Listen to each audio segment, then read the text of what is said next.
पंजाब में स्थित सिख धर्म के 3 तख्त साहिबान वाले शहरों को पावन शहरों का दर्जा देना पंजाब सरकार के लिए बड़े सौभाग्य की बात है। ये शहर है श्री अमृतसर साहिब, श्री आनंदपुर साहिब और तलवंडी साबो। ਇਹ ਤਿੰਨੋਂ ਤਖਤਾਂ ਦੇ ਸ਼ਹਿਰਾਂ ਨੂੰ ਪੰਜਾਬ ਦੇ ਅਧਿਕਾਰਤ ਪਵਿੱਤਰ ਸ਼ਹਿਰ ਵਜੋਂ ਐਲਾਨ ਕਰਨ ਦਾ ਫੈਸਲਾ ਕੀਤਾ।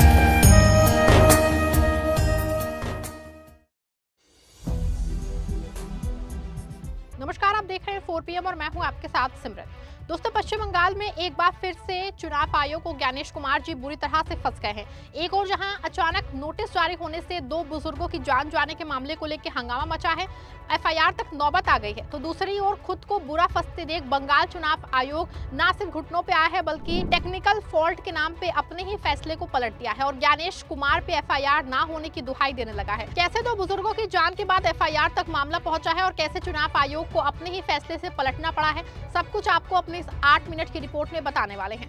दोस्तों, पश्चिम बंगाल में SIR को लेकर चुनाव आयोग और TMC में कांटे का मुकाबला चल रहा है। देश में जहां जहां SIR हो रहा है, करोड़ों की संख्या में लोगों के नाम SIR में हटाए जा रहे हैं, लेकिन पश्चिम बंगाल में एक एक नाम को काटने और बढ़ाने के लिए चुनाव आयोग को जूझना पड़ा है। यही वजह है कि बंगाल में कम नाम कटने की खबरें आ रही हैं। लेकिन इस बीच बंगाल में एक बार फिर से 2 मौतों को लेकर अचानक मामला गर्मा गया है। पुरुलिया जिले के 82 वर्षीय मतदाता दुर्जन माझी के बेटे कन्नाई माझी का आरोप है कि उनके पिता का नाम 2002 SIR लिस्ट में दर्ज था, लेकिन चुनाव आयोग की वेबसाइट पे अपलोड 2002 की ऑनलाइन सूची में नाम नहीं दिखा। इसी वजह से उनके पिता को सुनवाई का नोटिस भेजा गया। कन्नाई के अनुसार नोटिस मिलने के बाद उनके पिता काफी घबरा गए और तय सुनवाई से कुछ घंटे पहले चलती ट्रेन के आगे कूद गए, जिससे उनकी मौत हो गई। इसी तरह हावड़ा के 64 वर्षीय जमात अली शेख की मौत का मामला भी सामने आया है।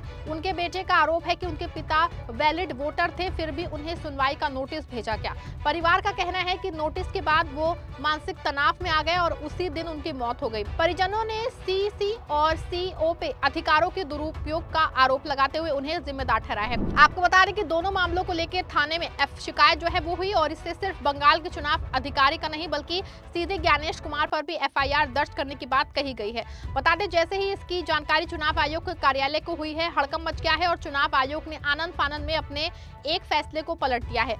चुनाव आयोग ने 2002 के फिजिकल SIR लिस्ट के 1.3 लाख मतदाताओं को नोटिस वापस ले ली है।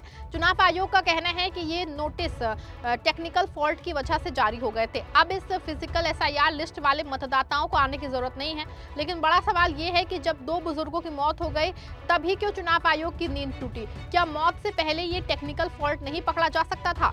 लेकिन हालांकि बंगाल में TMC का दावा है कि फॉल्ट का मामला नहीं है बल्कि ये सॉफ्टवेयर का कमाल था और अब जब हालात बिगड़ दिख रहे हैं तो विभाग को टेक्निकल फॉल्ट याद आने लगी है। वैसे भी आपको बता दें कि इससे पहले भी SIR में कई मौतें बंगाल में हो चुकी हैं। खास तौर से BLO की आत्महत्या का मामला यहाँ पे काफी सुर्खियों में रहा था।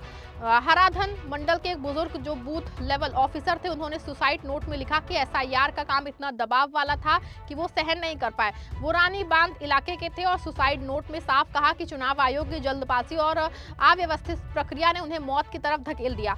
एक और मामला मुर्शिदाबाद के 44 इयर्स के एक व्यक्ति को SIR नोटिस मिला। सिर्फ सरनेम में छोटी सी गलती की वजह से उनको दिल का दौरा पड़ गया था। बता दें आपको, ऐसे कई जाने जा चुकी हैं। TMC का दावा लगभग 20 से ज्यादा बंगाल SIR के दौरान हो चुकी हैं। हालांकि BLO की मौत और अब हो रही सामान्य नागरिकों या फिर 2 बुजुर्गों की मौत के मामले में चुनाव आयोग बुरा फंसा है, क्योंकि BLO की ओर से कोई कार्रवाई नहीं की गई थी, लेकिन सामान्य नागरिकों की ओर से सीधे थाने में FIR का एप्लीकेशन दे दिया गया है। पश्चिम बंगाल में मतदाता सूची SIR से जुड़ी सुनवाई नोटिस मिलने के बाद 2 बुजुर्गों मतदाताओं की मौत के मामले ने तूल पकड़ लिया है। मृतकों के परिजनों ने मुख्य चुनाव आयुक्त ज्ञानेश कुमार और पश्चिम बंगाल के मुख्य निर्वाचन अधिकारी मनोज अग्रवाल के खिलाफ पुलिस में शिकायत दर्ज कराई है। परिजनों का आरोप है कि गलत तरीके से भेजे गए नोटिस के कारण बुजुर्गों पे मानसिक दबाव पड़ा, जिससे उनकी जान चली गई। मामले में प्रतिक्रिया देते हुए चुनाव आयोग के एक अधिकारी ने कहा कि CC के खिलाफ FIR दर्ज नहीं की जा सकती क्योंकि कानून इस बारे में स्पष्ट है। अधिकारी ने ये भी कहा कि अपने कर्तव्यों का निर्वहन करते समय किसी CO को आपराधिक मामले में दोषी नहीं ठहराया जा सकता। यदि पुलिस इस तरह की FIR दर्ज करती है तो उसके कानूनी परिणाम होंगे। उधर मंगलवार को एक और दुखद घटना सामने आई। पूर्व मेदिनीपुर जिले में 75 वर्षीय बिमल शी नामक बुजुर्ग, जिन्हें सुनवाई का नोटिस मिलने के बाद काफी तनाव में बताया जा रहा था, अपने घर में फंदे से लटके मिले। इस घटना ने मतदाता सूची से जुड़े नोटिसों को और बुजुर्गों पर पड़ने वाले मानसिक प्रभाव को और लेकर गंभीर सवाल खड़े कर दिए हैं। लगातार सामने आ रही इन घटनाओं के बाद राज्य में चुनावी प्रक्रिया और प्रशासनिक संवेदनशीलता को लेकर के बहस तेज हो गई है। बता दें आपको, पिछले दिनों जब संसद में एसआईआर पे बहस हुई थी तो चुनाव आयुक्तों को बचाने के लिए नए नियम पे राहुल गांधी ने सवाल उठाया था, लेकिन अब अमित शाह सदन में आए हैं तो वो जवाब देने के बजाय नेहरू की गलतियां गिनाने लगे थे, लेकिन कोई जवाब नहीं दिया था। बता दें आपको कि पिछले सालों में मोदी सरकार ने चुनाव आयोग के कई नियमों में संशोधन किया था। इससे एक संशोधन ये भी था कि चुनाव आयोग और आयुक्तों के खिलाफ किसी भी कीमत पे एसआईआर नहीं की जा सकती, बल्कि अगर चुनाव आयुक्तों या फिर मुख्य चुनाव आयुक्त के खिलाफ केस दर्ज कराना हो तो सीधे सदन में महाभियोग जैसी प्रक्रिया को पहले पूर्ण कराना होगा, जो कि विपक्ष के लिए हमेशा असंभव ही रहेगी। बता दें आपको, ऐसे में ज्ञानेश कुमार पे एफआईआर तो मुश्किल नहीं बल्कि नामुमकिन सा है, लेकिन मुख्य चुनाव आयुक्त ज्ञानेश कुमार पर यही वो शख्स हैं जिन्होंने 2006 में केरल में पीडब्ल्यूडी सेक्रेटरी रहते हुए एक मलेशियन इंजीनियर ली सी बेन को इतना परेशान किया कि उन्होंने सुसाइड कर लिया। सुसाइड नोट में ज्ञानेश कुमार का नाम था। रिश्वत मांगने और पेमेंट रोकने का आरोप, तब ज्ञानेश कुमार को सिर्फ ट्रांसफर किया गया, कोई सजा नहीं। कहा जाता है कि बाद में उनके खिलाफ जांच हुई थी जिसमें सब कुछ ऑल इज वेल मिला था और आज वो चुनाव आयोग के टॉप पे बैठे हैं। और अब बंगाल में एसआईआर प्रक्रिया उनके नेतृत्व में चल रही है और ये मौतों का सिलसिला रुक नहीं रहा।